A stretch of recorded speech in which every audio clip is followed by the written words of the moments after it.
Well, the Yankees and the Mets both finished up series, different results today, but both teams are playing well. The Mets lose today out at Citi Field, 8-3. Game where Severino just didn't have it. Right, he went. He gave up a bunch of home runs. They were killing him, hitting the ball really hard against him, and he didn't have it today. Gave up 6 runs in the first 3 innings. He was gone, and McGill came in and ate up some innings for the Mets. But overall, during this 10-game stretch that the Mets have just been on, that they just finished, that I told you was so important, that was going to make or break the season, they went 7-3. And you can't complain about that. You can't complain at all about that. Now, the Yankees are the big story, though. The Yankees go in to Philadelphia against one of the best teams for the, not lately, but for the majority of the season, one of the best teams, if not the best team in baseball, and they sweep the Phillies. They put up 15 runs in game one. I think it was 15 or 13, whatever it was. Then last night, they have a back and forth classic 12-inning win where they get big outs from their relief pitchers. They also had Clay Holmes blow a save. They got lucky. Bryce Harper, who is just mired in a bad slump. He's gotten one hit basically since the All-Star game. He's won for his last 30. He grounded into the double play today to end the game. And last night, he, of course, hit in the bottom of the ninth inning, had the winning run on third base, bases loaded, 2 outs, and he hits the ball down to first base. It's booted right to Torres, and Clay Holmes covering, heads up job. I mean, it's the spring training play. We basically, we kill them when they don't make it, but it's a heads up play by Clay Holmes to cover first base and get over there even after the ball is booted. But the story in the first 2 games was, of course, Jazz Chisholm, who came over from the Marlins, a big trade for the Yankees. He had home runs, multiple home runs in the games 1 and 2 of this series. And it was just, I mean, he has been off the charts good. He homered in 4 of his first 5 games as the Yankee. He homered in Boston, and then he came into Philadelphia, hit 2 home runs in game 1 of the series, 2 home runs again last night. And the Yankees get a big win last night. And then today, DJ LeMahieu, who needed in the worst way, needed a game like today more than anything. I mean, this was the best game DJ LeMahieu has had in years. 6 RBIs. He gets all the runs. He's responsible for all the runs the Yankees scored today. They win 6-5. You get a big time relief performance from Leiter, who comes in and gets a huge strikeout in the 8th inning with the tying run on third, the go-ahead run on second, and the Yankees sweep Philadelphia. And ever since that game in Boston last Saturday night, where it went back and forth, and the Yankees won it 12-11, I think was the score. Ever since that game, ever since that Judge home run, it's been a turning point for the Yankees of this season. And it looks like they might finally be coming out of this 6 or 7 week just terrible streak they've been in. The Yankees for 6 weeks have been the worst team in baseball. And it looks like now they're coming out of it. Okay, they get to go home. They play 2 3-game series. They got Toronto coming into town for 3, and then they got the Angels. So this is a 5-game win streak, and they could easily go, 5-1 against those 2 teams. The disappointing Blue Jays and the Angels, who just a perennial disaster, and this year's no different. So the Yankees just seem to finally be hitting their stride. They're finally turning it around, right? They got good pitching today from Cortez. He only pitched, he pitched 5 1/3. He pitched all right, but Leiter has come in and just been clutch out of the pen. He got a big strikeout last night. He got an even bigger strikeout today. And Clay Holmes, who came in and who has blown 5 of his last 7 saves coming into today. He blew it last night. He was able to salvage it, right? But he blew the save. Came in today, and he walked a tightrope in that 9th inning. And again, Bryce Harper, who is just, he's just in a terrible slump. He's 1 for 30.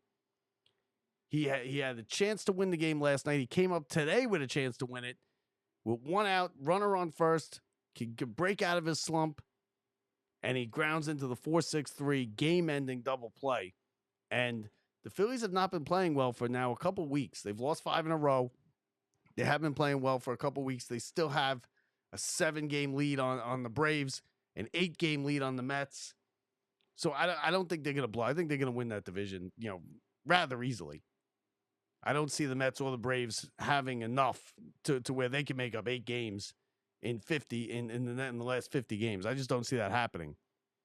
But the Yankees and the pickups that Brian Cashman has made at the deadline in Chisholm and in Leiter have just paid off, or have already paid off in droves.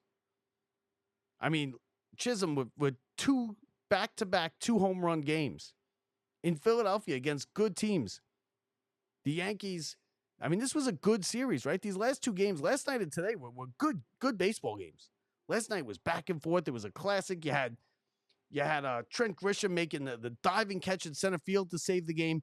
The Phillies had multiple chances to win these games. I mean, they cannot hit with runners in scoring position. And a big thing is, a big part of that, of course, is the slump that Bryce Harper's in.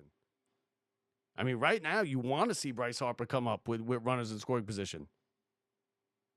And today was no different. I mean, you saw that double play coming a mile away, and you never see that from Bryce Harper. You usually like, oh, he's going to, you could picture him getting the big hit.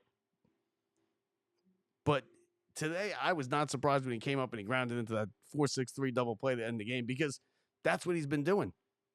He just hasn't been able to do anything. Big strikeout again by Leiter in the 8th inning, and the Yankees sweep on the back of Jazz Chisholm and DJ LeMahieu today with 6 RBIs. This was, like I said, DJ LeMahieu needed this in the worst way. I mean, he hasn't hit. He's been a shell of himself. This is a 2-time batting champion, and he has been a shell of himself for almost over a year. And to get 6 RBIs today, maybe he breaks out of it. Maybe he starts playing better. He's never going to be the hitter he was, but maybe he comes out of it and he can be a solid hitter for the Yankees, because he hasn't been that in a long time. And maybe today breaks him out, and you got Chisholm, and they're coming back to the stadium, on a 5-game win streak. They are riding high. Their confidence is getting back. You could see the confidence. Now the pitching, it's got to be better. Right? The Yankees yesterday, they were able to come back. They were down 4-0 yesterday. They came back today. They were up 4-0. They didn't blow the lead, because they were always in the lead. But the Phillies kept coming back, and they got to figure out what's wrong with Clay Holmes. He's blown 5 out of 8 saves now, and today was as close as it gets. You had the ball hit right to the wall out in left field in the 9th inning, and then you got lucky with Bryce Harper hitting into the double play.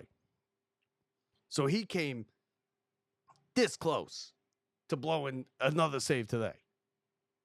The Yankees got to figure that out, because when you play, I mean, the Phillies are a good team, obviously, but the Phillies are not playing their best right now.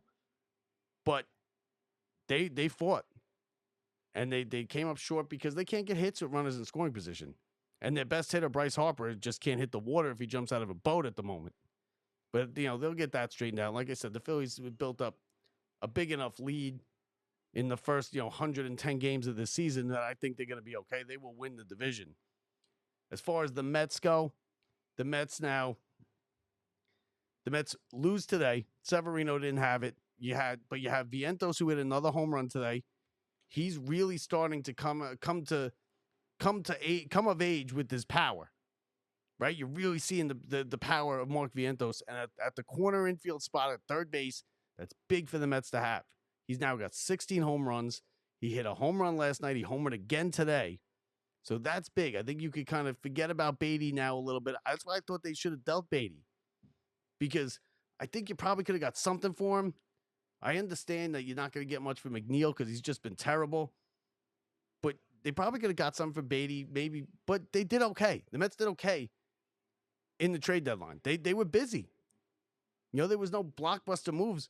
But the teams around them that are also fighting for the same wild card spot that the Mets are, The teams like the Padres went all in.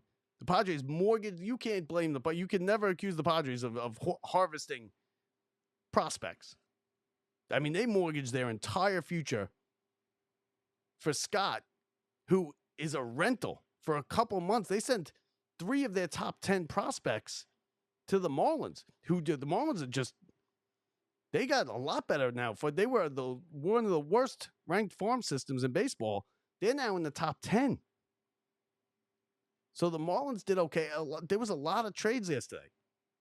But back to the Mets, what the Mets did, the Mets got a back-end starter in Blackburn from Oakland. Okay, it probably forced McGill back to AAA because I don't see them going without Senga there. There's really no reason to go with the 6-man rotation thing anymore because McGill, you don't need Blackburn and McGill. You're not gonna have a 6-man rotation just so you can get McGill in it, right? Tyler McGill is not somebody you need to squeeze into a rotation. He could go to the minor leagues. He did a good job today.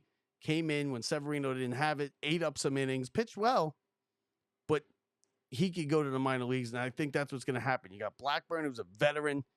He played for 8 years with the A's. He's a good back of the rotation type of guy. Like I said, he's going to push McGill to AAA, and he's all right. He's good 4th or 5th starter in the relief in the bullpen where the Mets desperately needed help. Okay, they got Stanek and they got Matone. Now, Stanek and Matone, both of them with playoff experience with Houston.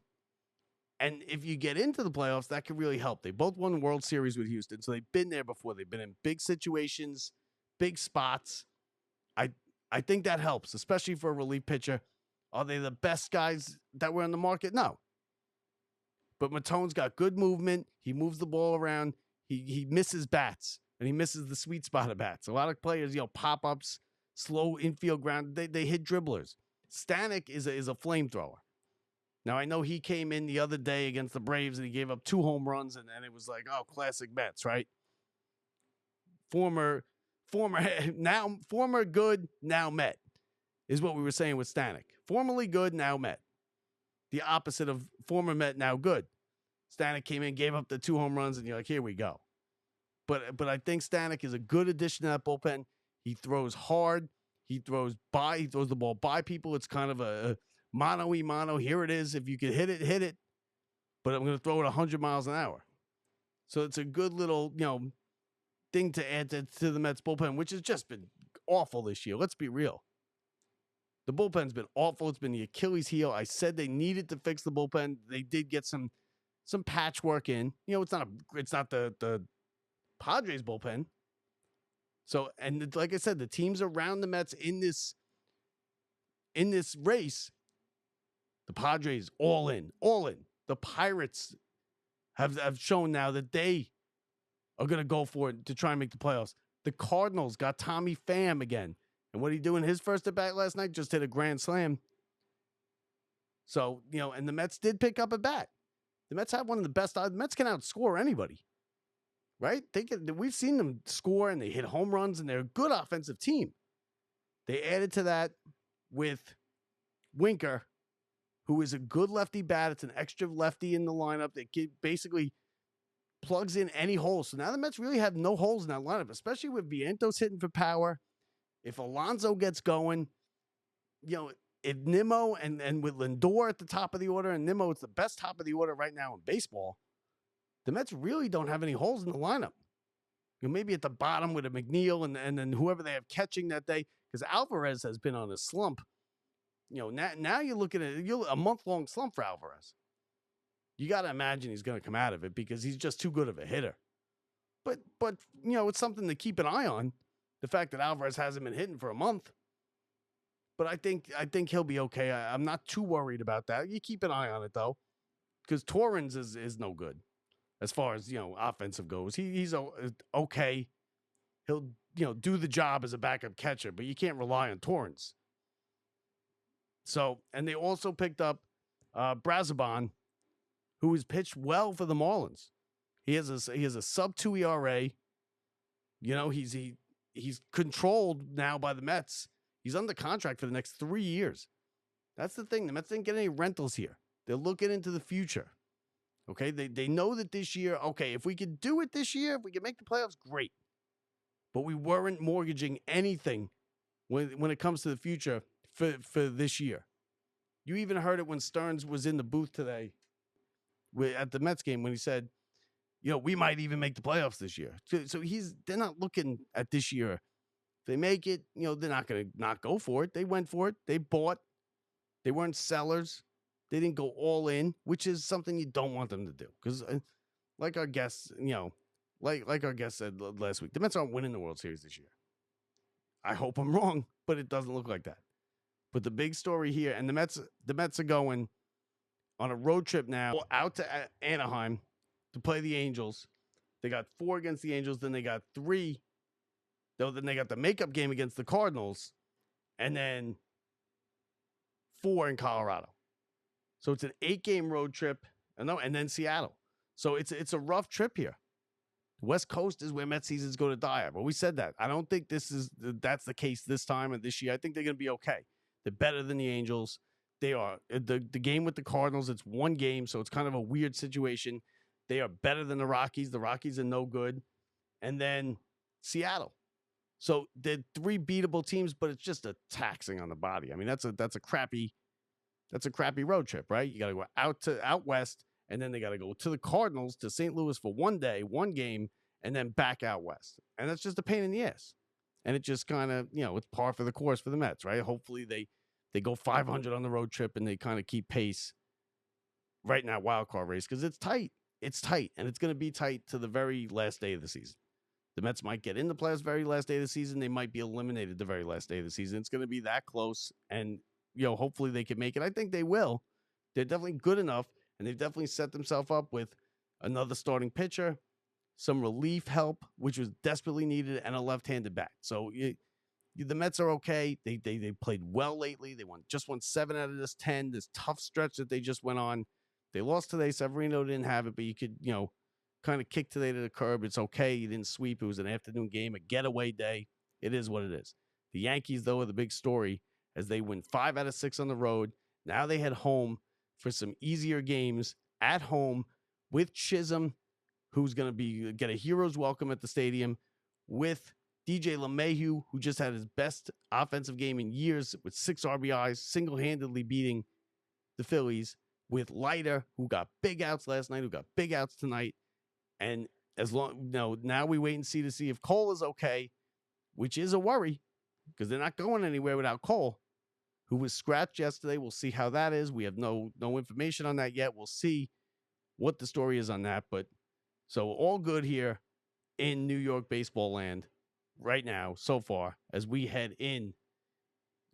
pass the trade deadline and head now for the home stretch in the final stretch of the season into October and the playoffs. So we'll see how it goes. You want to keep an eye on the Cole situation. The Yankees, we'll see if they turned it around. If they completely turned it around, I think they have. And the Orioles are winning today, and now you're going to see a real tight pennant race between the Yankees and the Orioles down the stretch, and it should be a lot of fun. I think the Orioles are a better team than the Yankees. I think the Orioles win it, especially if they don't have Cole for any kind of extended amount of time. But like I said, the Yankees have now turned it around. They're coming off a sweep in Philly, winning 2 out of 3 against Boston. Maybe, just maybe, the 6 week of just garbage from the Yankees is over. So Mets lose today 8-3. Yankees with a 6-5 win complete the sweep in the Phillies. That does it for us. Remember, you can find us anytime at lockedupsports.net. Don't forget to rate, review, and subscribe, whether it be on YouTube or any of the podcast networks. Wherever you get your podcasts, we're available everywhere. So don't forget to subscribe so we know you're here, rate so we know if you like it, and give us a review. So that does it for today. From the Brian Gunzel Studios, I'm Bob Walters. Thanks for watching, everybody. Thanks for listening. See ya.